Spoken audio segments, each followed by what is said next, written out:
A colisão de Umberlin.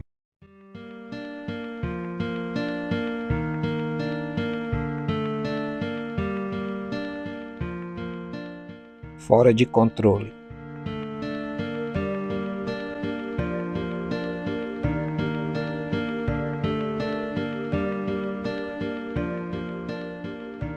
Em 1º de julho de 2002, houve uma das mais dramáticas colisões aéreas, pois envolvia um voo de muitas crianças em férias que voava da Rússia até a cidade de Barcelona. O acidente teve lugar no espaço aéreo que separa as cidades de Auengen e Umberlin, no extremo sul da Alemanha. As duas aeronaves colidiram no ar às 16 horas e 35 minutos do dia 1º de julho de 2002. O leme do 757 da DHL acabou cortando ao meio a cabine do tubo leve, fazendo com que todos os tripulantes e passageiros da aeronave morressem na sequência do choque. A investigação do Escritório Federal de Investigação de Acidentes Aéreos da Alemanha determinou que as causas do acidente tinham sido a falha do sistema de controle de tráfego aéreo suíço-alemão e problemas quanto ao uso do sistema de anticolisão.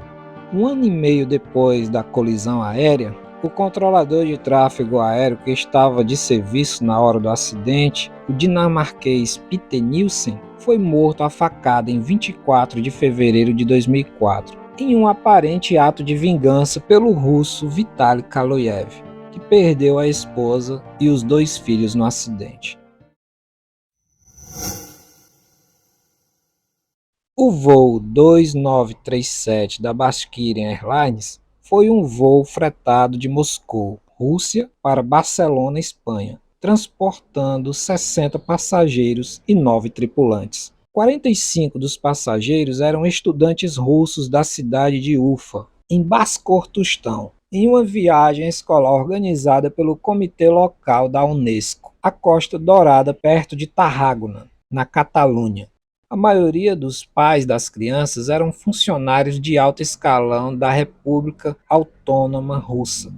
Um dos pais era chefe do comitê local da Unesco. A aeronave, um Tupolev, foi construída em 1995 e foi entregue pela primeira vez à Bashkirian Airlines em 1998, antes de ser vendida à TAS European Airlines. A aeronave foi vendida mais uma vez para a Shaheen Air em 1999, antes de ser devolvida à Bashkirian Airlines em janeiro de 2002. O voo foi pilotado por uma tripulação russa de 5 pilotos, a maioria deles sendo experientes, o capitão Alexander Mikhailovich Krois, de 52 anos, e o primeiro oficial Oleg Pavlovich, de 40 anos. O voo DHL-611 era operado por uma aeronave de carga Boeing 757 e naquela noite era comandada pelo capitão britânico Paul Phillips, de 47 anos, e o primeiro oficial canadense Brett Campione, de 34 anos. Ambos os pilotos eram muito experientes. Phillips registrou cerca de 12.000 horas de voo, incluindo 4.145 horas, e Campione acumulou mais de 6.600 horas de voo, sendo 176 delas no Boeing 757. As duas aeronaves estavam voando em nível de voo de 360, 36 mil pés, ou seja, 11 mil metros de altura, em rota de colisão. Apesar de estar apenas dentro da fronteira alemã, o espaço aéreo era controlado a partir de Zurique, na Suíça, pela empresa privada suíça de controle do espaço aéreo Skyguide. O único controlador responsável pelo espaço aéreo era Peter Nielsen, que estava trabalhando em 2 estações de trabalho ao mesmo tempo. Em parte devido à carga de trabalho adicional e em parte devido aos atrasos nos dados do radar. Ele não percebeu o problema a tempo, portanto, não conseguiu manter as aeronaves em uma distância segura uma da outra. Menos de 1 minuto antes do acidente, ele percebeu o perigo e contatou o voo 2937, instruindo o piloto a descer até o nível de voo 350, para evitar a colisão com o tráfego de travessia do voo 611. Segundos depois que a tripulação russa iniciou a descida, seu TCAS o instruiu a subir, enquanto mais ou menos ao mesmo tempo o TCAS do voo 611 instruiu os pilotos daquela aeronave a descer. Se ambas aeronaves tivessem seguido essas instruções automatizadas, a colisão não teria ocorrido. Os pilotos do voo 611 da DHL seguiram as instruções do TCAS e iniciaram uma descida, mas não puderam informar imediatamente a Nielsen. porque o controlador estava lidando com o voo 2937 cerca de 8 segundos antes da colisão. A taxa de descida do voo 611 era de cerca de 12 metros por segundo, não tão rápido quanto o intervalo de 13 a 15 metros por segundo, recomendado pelo TCAS desse jato. Quanto ao topo leve, o piloto desconsiderou a instrução do TCAS, do seu jato, para subir, e já iniciando a descida conforme a orientação do controlador. Assim, ambos os aviões estavam descendo.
Para você ver, né, Tiziana? Aqui temos mais um caso dramático em que o fator humano é profundamente responsável. Realmente é complicado, viu? Se você esperar uma orientação do controlador e o controlador atolado de trabalho acaba meio que se atrapalhando ou ficando um pouco desatento, e mesmo com a orientação o outro camarada ainda resolve descer junto, é complicado.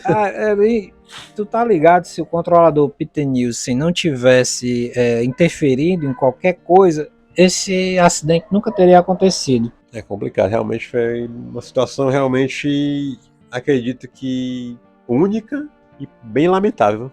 Sem saber dos alertas emitidos pelo TCAS, Nielsen repetiu sua instrução para o voo 2937 descer, dando à tripulação do Tupolev informações incorretas quanto à posição do avião DHL, dizendo que o Boeing estava à direita do Tupolev, quando na verdade estava à esquerda. 8 segundos antes da colisão, a tripulação do voo 2937 finalmente percebeu sua posição real, quando teve o visual do voo 611 vindo da esquerda. O voo 611, em resposta, aumentou a taxa de descida, pois segundos antes da colisão, os pilotos do voo 2937 finalmente obedeceram ao TCAS do jato para subir e tentaram colocar a aeronave em uma subida, mas a colisão agora era inevitável.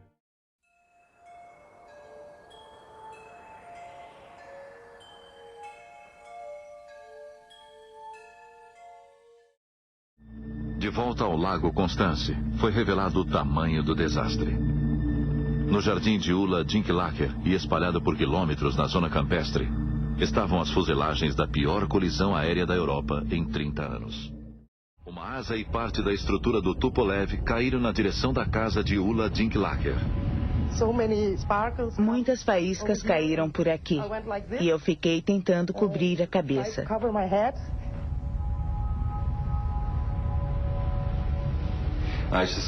Eu vi esses pedaços caindo do céu. Eles caíam pelas nuvens como gotas, gotas de fogo caindo das nuvens bem devagar. Parecia em câmera lenta. E um pedaço veio direto em minha direção. E eu pensei, não tenho como me mexer porque não sei para onde ele vai. Eu sabia que se caísse em cima de mim, eu estaria morto. Eu não podia escapar daquilo, então só fiquei lá olhando.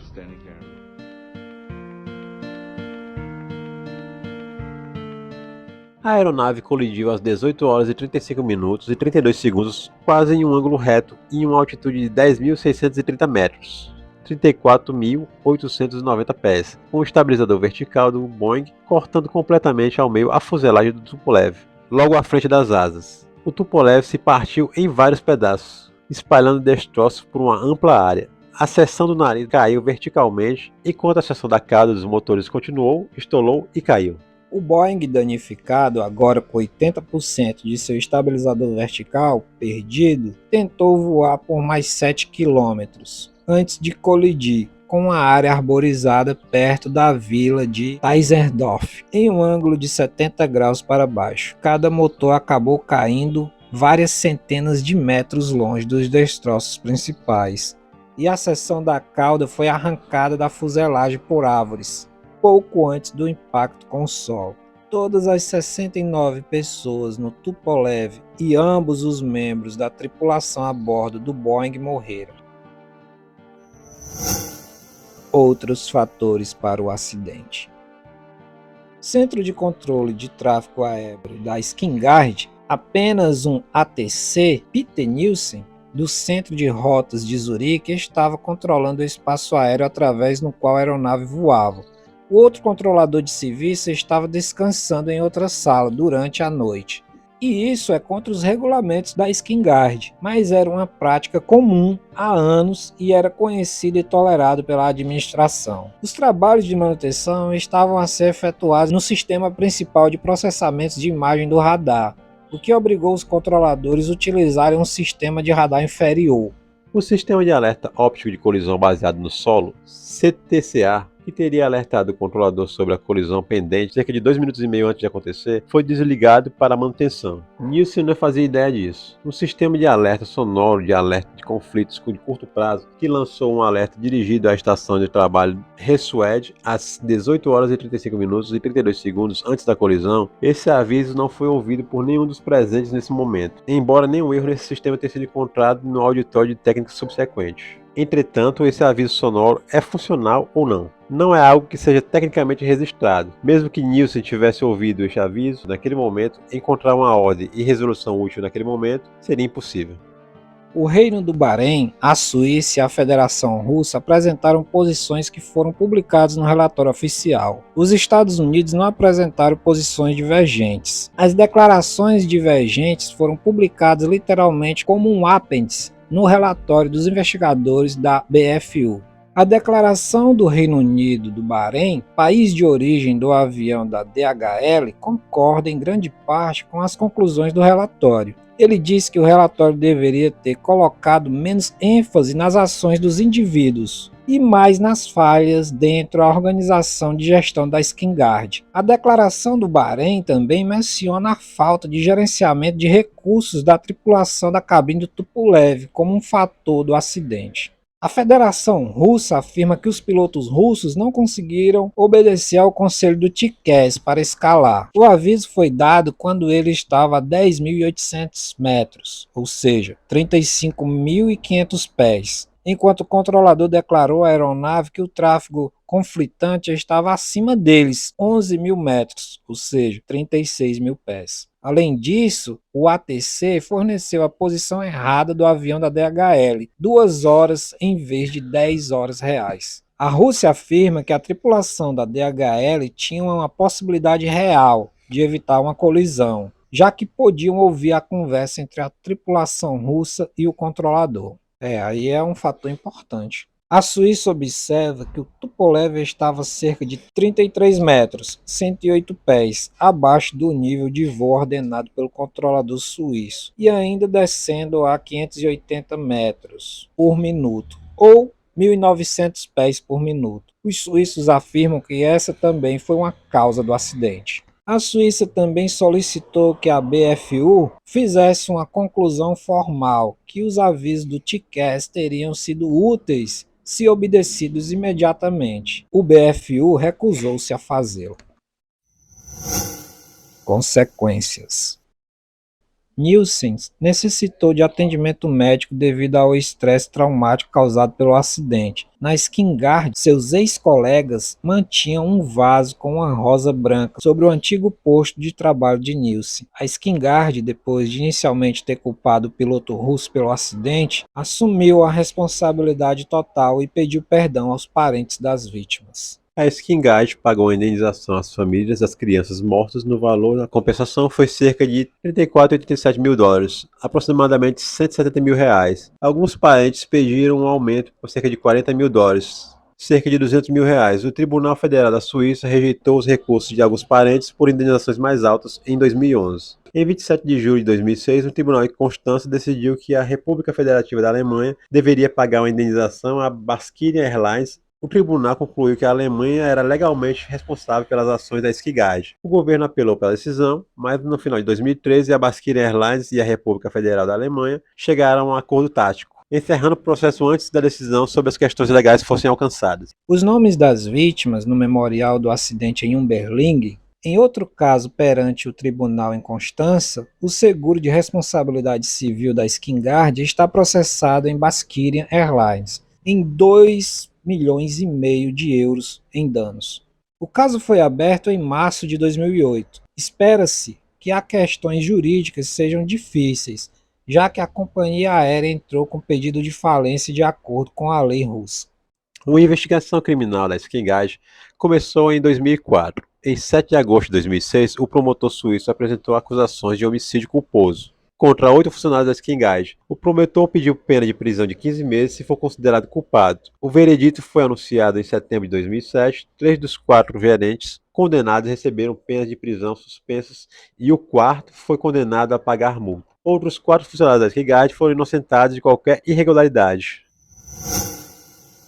O assassinato de Peter Nielsen.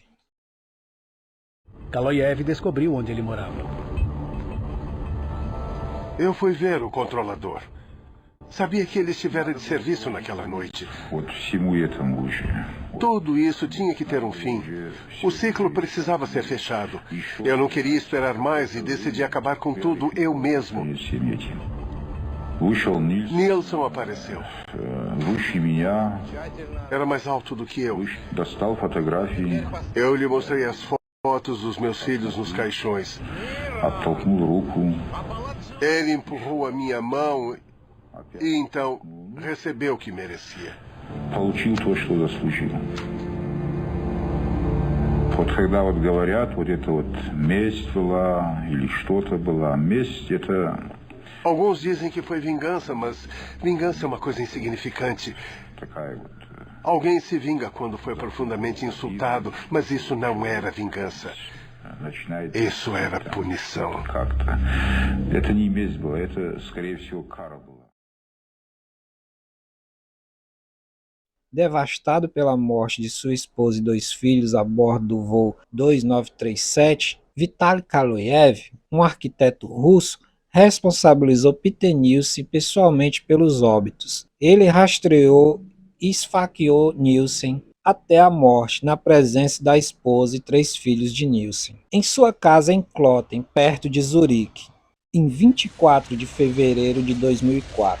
A polícia suíça prendeu Kaloyev em um motel local pouco depois, e em 2005 ele foi condenado a 8 anos por homicídio culposo. No entanto, sua sentença foi reduzida posteriormente, depois que um juiz suíço decidiu que ele agiu com responsabilidade diminuída. Ele foi libertado em novembro de 2007, tendo passado menos de 4 anos na prisão, porque na condição mental não foi suficiente considerada a sentença inicial após o lobby do presidente russo Vladimir Putin em janeiro de 2008. Ele foi nomeado vice-ministro da construção da Ossétia do Norte. Kaloyev foi tratado como um herói em casa e não expressou arrependimento por suas ações. Em vez disso, culpou a vítima de assassinato por sua própria morte. Em 2016, Kaloyev foi premiado com a maior medalha estadual pelo governo, a medalha à Glória da Ossétia. A medalha é concedida a maiores conquistas, melhorando as condições de vida dos habitantes da região, educando a geração mais jovem e mantendo a lei e a ordem. Tiziana, aí vemos aí que esse acidente aí poderia ter sido evitado, né? Infelizmente aí Peter Nielsen cometeu um erro e pagou com sua vida, mas você vê aí que o Ticaz ele vem enfrentando melhorias desde então. Temos o Ticaz original, depois temos o Ticaz 2 aí, no caso aí desse texto aí que a gente acabou de ler, estavam orientando em suas melhorias. Mas, cara, na verdade, esse acidente trágico aí que vitimou várias crianças aí só aconteceu mais uma vez pelo fator humano.